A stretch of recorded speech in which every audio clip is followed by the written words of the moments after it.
What are my views on the Indian Air Force and the Navy? Indian Navy is scrapping their deal with Uber. My goodness, I cannot believe that somebody up there in the leadership of the IAF and the Navy actually agreed to do this deal with Uber. It is extraordinarily concerning that that's the kind of leadership we have in the IAF and the Indian Navy. And when this matter came out, and certain people spoke about it in a podcast, the retired army and navy and whatever military personnel, they attacked the people who were in the podcast for using unparliamentary language. What is more important? The fact that you have messed up royally, or the fact that somebody used certain language against you? They were trying to deflect the attention and deflect the blame, and blame the people who use certain language. You cannot use such language about the armed forces. What the hell are you talking about? This is an extremely dangerous thing. Giving, this deal with Uber, it would have allowed Uber, which is an American company, to pinpoint the locations in real time of every officer of the IAF and Navy who would be uh, a member of this thing, eligible for this. It's always going to be the top brass, the high-ranking officers and officers, not the non-officer cadre of the military. So they would be able to pinpoint the exact location in real time of every single officer, where he goes, where he doesn't go, what time he's where, what is the routine, what is the daily path of each person, where does this person go within this certain building, within this Air Force installation or this naval installation. Exactly, they can trace out routes on the map. Can you imagine the kind of metadata and intelligence that foreign governments can collect from this? It's incredible that somebody in the leadership high up agreed to this. I don't know what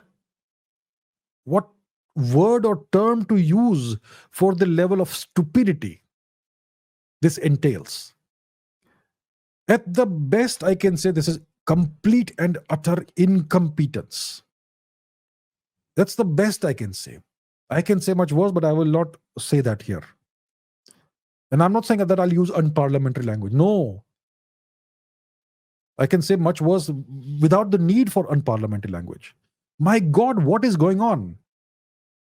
I hope those officers are investigated. Whoever agreed to these deals, they need to be investigated very thoroughly.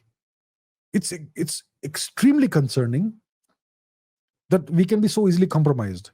Our armed forces can be so easily compromised. And after all this public outcry, they have decided to start the process of scrapping the deal. So I don't know how much data Uber may already have collected.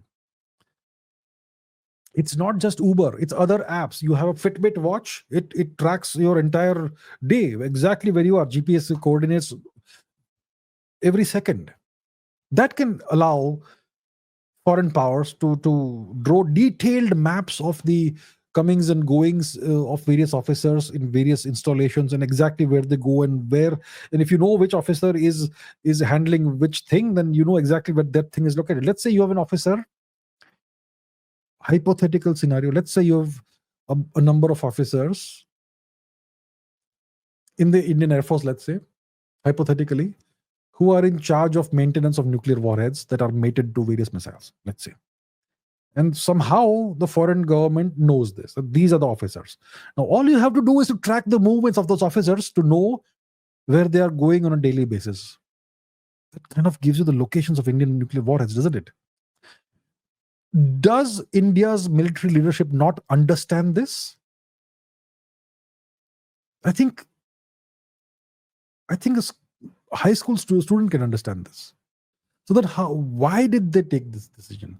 That's the question. And that's why I'm saying that these officers, the highest level, whoever signed off on this, they need to be investigated very seriously. That's what I would say. This is not a joke. This is super serious. And the fact that some military officers, a bunch of them on social media, are saying that you should not have used whatever language. I mean, They are trying to deflect attention from where the real problem lies. And that makes me wonder what their agendas are. Really, very serious matter. Incredible security lapse. Incredible security lapse. In other countries, such people would be court-martialed or worse. Oof.